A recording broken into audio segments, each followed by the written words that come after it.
Bonjour à tous, Magali, fille de Lune Tarot. Nous allons aller voir les énergies du week-end 25 et 26 avril, samedi et dimanche. Pluton est en rétrograde, voilà ce que nous dit l'agenda de la Lune.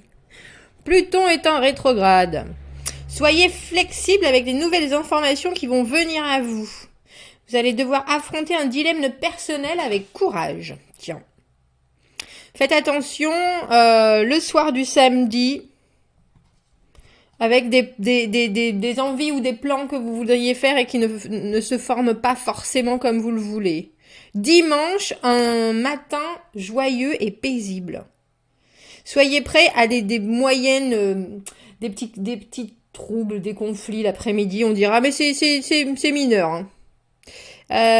Et des activités impromptues pourraient arriver alors que vous êtes en train d'avancer sur votre projet dimanche. Distraction peut-être. En tout cas, ce week-end, je vais garder ça en tête. Soyez flexible avec les nouvelles informations qui vous arrivent. Tiens. On va aller voir. Alors, ce sont les énergies du week-end. Du coup, j'ai essayé de trouver un tirage qui me convenait. Et puis, du coup, j'en ai fait un. Parce que j'ai envie d'avoir certaines réponses. Ou au moins de pouvoir vous donner certaines directions. Donc, mon tirage du week-end, je vais essayer d'être un peu plus précise. Pas précise, c'est pas exactement le bon terme. C'est pas organisé que je cherche non plus, mais il faut qu'on avance. C'est pas tout ça, mais il faut qu'on avance. Donc, voilà, le tirage du week-end sera plus basé sur ce que nous avons appris pendant la semaine. Comment ça va nous servir dans les jours à venir. On se penchera sur ce qui arrive au devant de nous et sur comment on pourra s'y préparer au mieux. Alors bien sûr, comme d'habitude dans les tirages généraux, mais vous le savez, c'est bien, j'ai pas trop de temps en temps, j'ai des commentaires qui me disent « Oh, ça colle pas du tout à ma situation ». Bah non, c'est un tirage général. Ça colle à... Ça colle quand ça colle. Je crois que vous l'avez bien saisi et je vous remercie pour ça.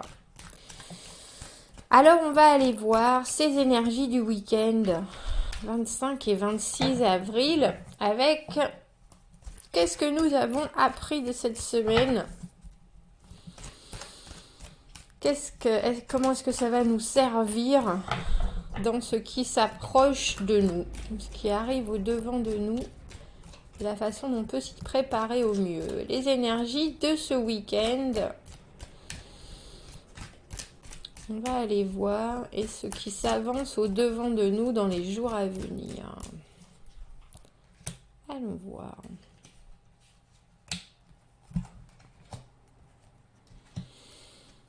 Ah, et j'avais dit aussi. Mégali qui parle toute seule, bien sûr. Ah, je les prendrai après. Que j'utiliserai les oracles aussi. J'espère que vous les voyez. Alors, allons voir ce que nous avons appris. Le 3 de denier à l'envers. On a appris que cette carte, elle est sortie pour moi toute la semaine. Toute la semaine. Et ce qu'elle nous apprend, c'est que c'est pas facile d'interagir. C'est pas toujours de la façon, même quand on en a vraiment envie, d'avoir cette communication, d'en savoir plus.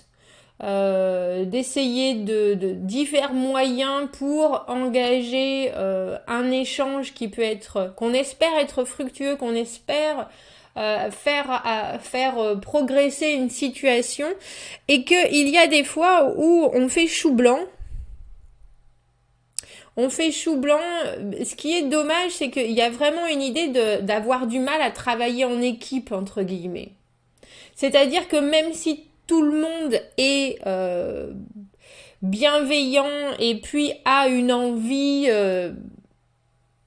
de partager, d'échanger, d'essayer de construire en disant bon, c'est peut-être il y a quelque chose qui se grippe, il y a quelque chose qui fait que j'allais dire, les utilisateurs de ce 3 de denier, toutes les personnes qui sont participatives et qui pourtant voudraient réussir à, comme je dis, faire monter la mayonnaise. Je sais pas si c'est une histoire de divine timing, je sais pas comment on dit ça, le temps divin, de moments donnés ou le temps précis, ou en tout cas, il y a des problèmes où il y a des difficultés à faire avancer une situation alors que tout le monde pourtant est d'accord sur le principe. C'est très étrange. On dirait que le fond, tout le monde est en accord avec ça, mais la forme, ça se passe pas forcément comme on le veut. Alors, ça peut être que dans cette situation-là, on a vu qu'il y en a qui sont qui traînent les pieds, qui veulent pas vraiment, mais j'ai le sentiment qu'il y a encore d'autres facteurs derrière qui font que même quand on voudrait être capable de faire avancer le schmilblick, comme je dis, il y a des choses qui coincent.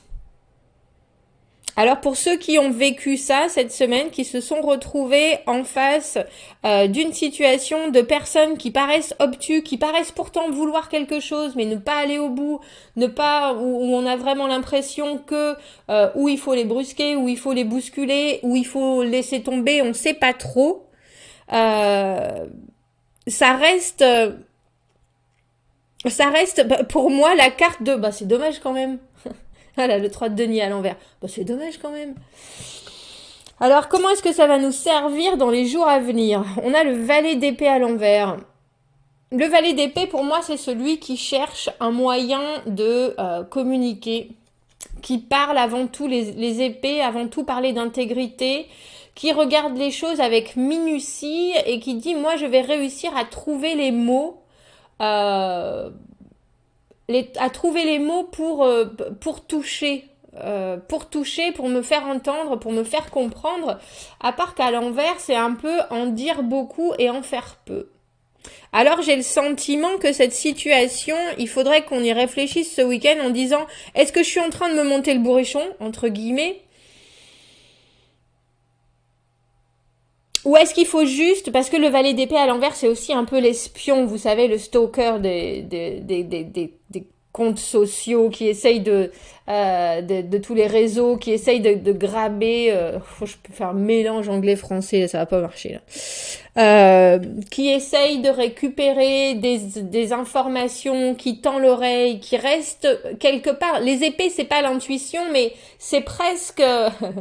Son envie d'information est tellement intense qu'il est capable d'amener des informations à lui tellement il tend l'oreille en fait. Et je me demande si on n'est pas en train de nous demander par rapport à la semaine dernière de garder l'oreille tendue, de ne pas prendre de décision particulière, de ne pas se laisser aller à la confusion. Et de continuer à essayer de comprendre, de continuer à essayer, même si la communication ne se fait pas. Parce que dans mon idée, les épées à l'envers, on a quand même une communication qui est sporadique ou qui est arrêtée ou qui est confuse. Et, et j'ai le sentiment qu'il faut essayer de se dire, bon, je vois que la situation n'avance pas, je vais quand même, moi, essayer de faire de mon maximum aux côtés de ma clarté personnelle, de ce que je peux dire, de ce que je peux avoir envie d'exprimer, tout en restant sur la réserve, en regardant les choses se passer, plus ou moins, parce que le valet d'épée, il n'est pas dans l'action, il est dans le message, il est dans l'écoute et il diffuse un message, justement, il est dans la parole.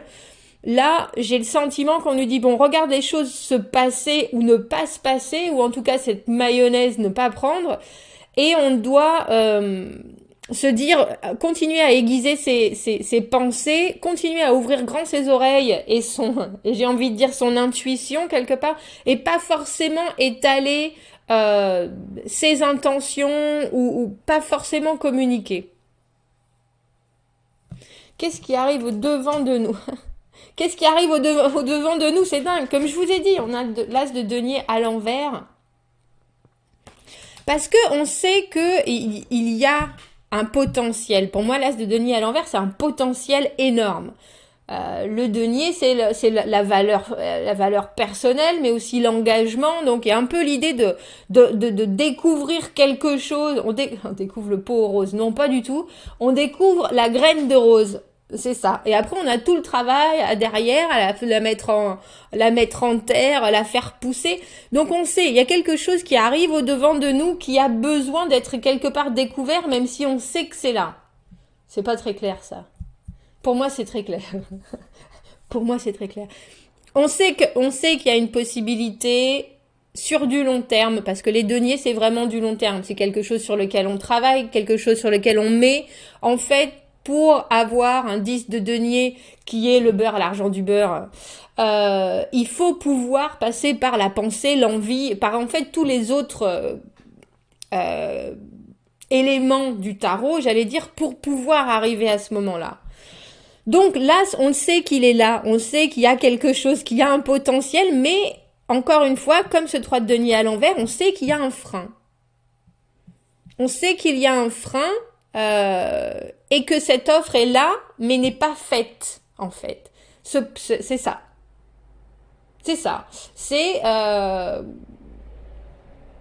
comme si tout ce dont on avait envie et qui se résumait en un début de quelque chose était là, qu'on le voyait derrière derrière la vitrine de cette boutique, et la boutique, elle ouvre jamais. Alors on le regarde. Ouh, c'est joli.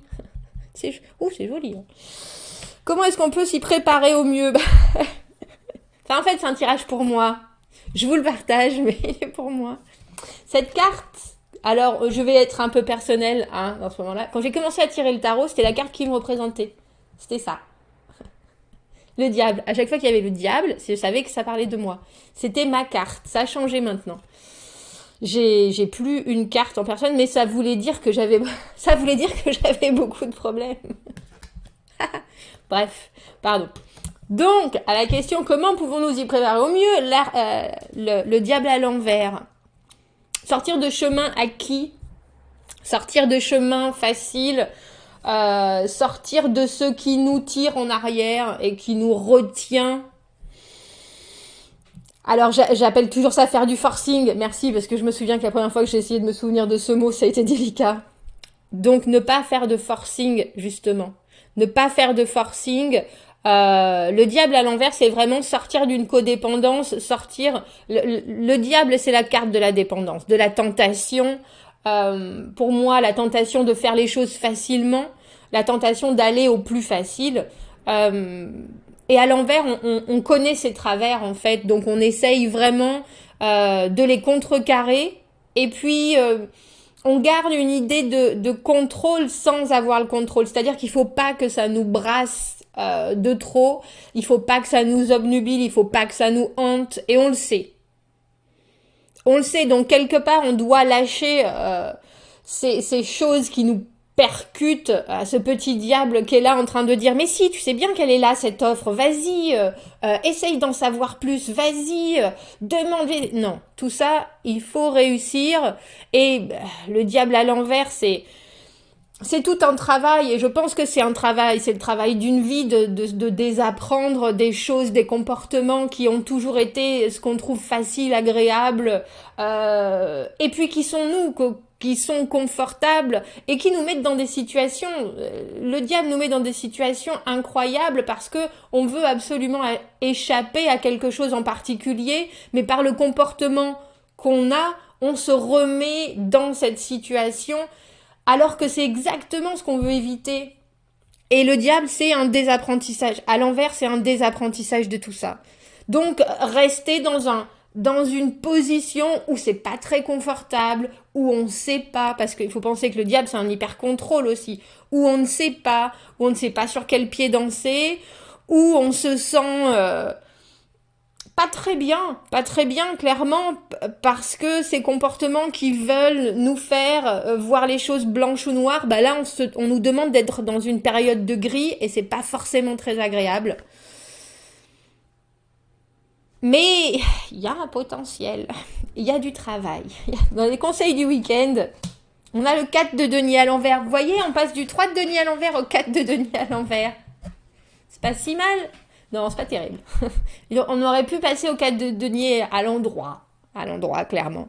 Le 4 de denier à l'envers, c'est parce qu'on est très attaché à cette liberté, à cet équilibre qu'on a réussi à se concevoir, à cet équilibre déséquilibré, quelque part, qui est ce qui nous fait du bien, qui est vraiment notre zone de confort. Quand il est à l'endroit, ce 4 de denier, il nous parle de regarder les choses et de se dire ouh, j'ai pas très, est-ce que je prends, est-ce que j'essaye pas vraiment envie de sortir de sa zone de confort. À l'envers, on a carrément les pétoches, vous voyez, carrément les pétoches d'avoir à réinvestir dans quelque chose, d'avoir à se redonner encore plus. Et je pense que ce week-end et ce conseil que cette carte nous donne du 4 de denier à l'envers, c'est de regarder la situation telle qu'elle est, regarder son monde tel qu'il est, évaluer les progrès qu'on a fait, et puis se dire, éventuellement peut-être se projeter en se disant qu'est-ce que j'ai à perdre, qu'est-ce que je risque à continuer dans dans ce travail, mais aussi dans cette situation-là, qu'est-ce que je fais, qu'est-ce que je risque si je reste dans la même situation, qu'est-ce que je risque si j'en sors. Il y a une peur à affronter de s'investir dans quelque chose d'autre. Mais il y a aussi une idée d'être bien, j'allais dire d'avarice, mais de pas vouloir non plus trop en donner, parce qu'après tout on l'a déjà fait, parce qu'après tout on a déjà essayé et que maintenant on garde les choses pour nous. J'avouerai que je pense que quelque part ça nous demande de pas nous faire violence, mais ça nous demande aussi d'étudier certains mécanismes sur est-ce qu'on donne les bonnes choses aux bonnes personnes, est-ce que ça vaut le coup, j'allais dire d'essayer des choses nouvelles sans pour autant s'engager totalement. C'est un peu, on dirait un week-end où on surfe la vague. On surfe la vague. En se disant, bon, mais j'approche éventuellement d'une île, mais en même temps, sur mon petit bateau, je sais pas ce qu'il y a sur cette île, mais sur mon petit bateau, j'ai tout ce qu'il faut. Oh, mon bateau. Luis Mariano. Voilà. Oh, voilà. En plus, j'ai Mexico. Russe, si vous regardez ce tirage, vous êtes dans mes pensées. Bref. Quel conseil? Il y en a deux, j'en voulais qu'une. Alors, notre oracle qui nous a donné de si bons conseils dernièrement, quel conseil il pourrait nous donner pour ce week-end? Et puis ce confort inconfortable. Confort inconfortable. Quelque part, on sait qu'il faut investir différemment. Peut-être qu'on n'a pas tout non plus toutes les choses, parce que les deniers, c'est l'estime de soi. On n'est peut-être pas encore tout à fait prêt à remettre son ego dans une nouvelle situation. Tout à l'heure, il veut m'en donner deux, donc on va prendre les deux finalement. Et ça nous dit, personne d'autre n'est à vous que vous-même. Donc on parlait de la dépendance, hein, bien sûr. L'idée qu'on ne peut pas contrôler les gens, les choses, à part soi-même, et surtout une idée de possessivité qu'on peut pas contrôler non plus les réactions des gens, que c'est pas parce qu'ils réagissent d'une manière ou d'une autre que ça doit nous définir. Et que la seule chose qu'on peut regarder et sur laquelle on doit juger les preuves de nos avancées, c'est nous-mêmes et la façon dont on est. Une bien belle carte. Et bien celle-là, je l'aime bien. Regardez, vos rêves sont bien plus proches que vous ne le pensez.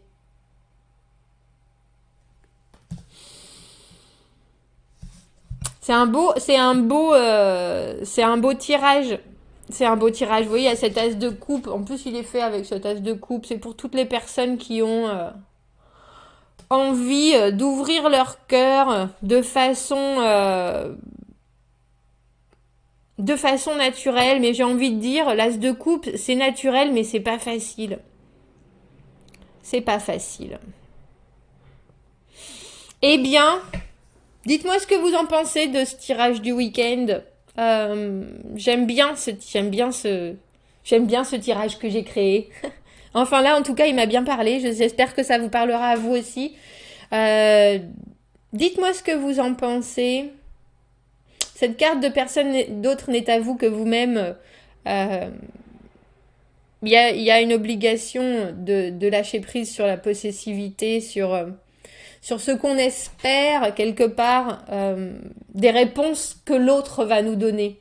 On espère être défini par les réponses que l'autre va nous donner. On espère être quelque part grâce aux réponses de l'autre.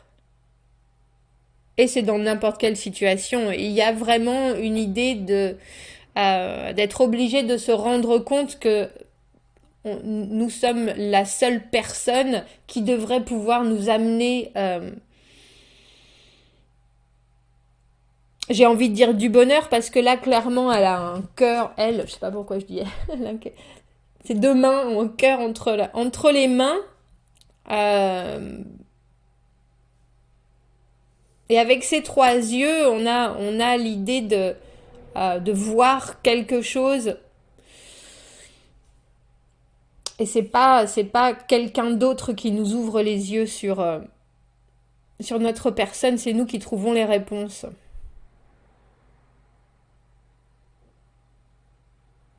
Ouais. Bon, dites-moi ce que vous en pensez de ce tirage du week-end. Moi, je l'aime beaucoup. J'aime beaucoup, je crois que je vais continuer. Je vous souhaite un très bon week-end. Ici, il fait moche. C'était gris. Bravo. Ça arrive, mais il faudrait qu'il pleuve au moins. Hein. Bref, excusez-moi. Je vous souhaite de passer un très bon week-end. N'hésitez pas à commenter. Si vous avez besoin d'un tirage privé, vous avez mon adresse email dans la petite boîte de dialogue juste en dessous. Et puis, abonnez-vous à la chaîne, aimez la vidéo si ça vous parle. Et je vous dis à très bientôt. Merci, au revoir.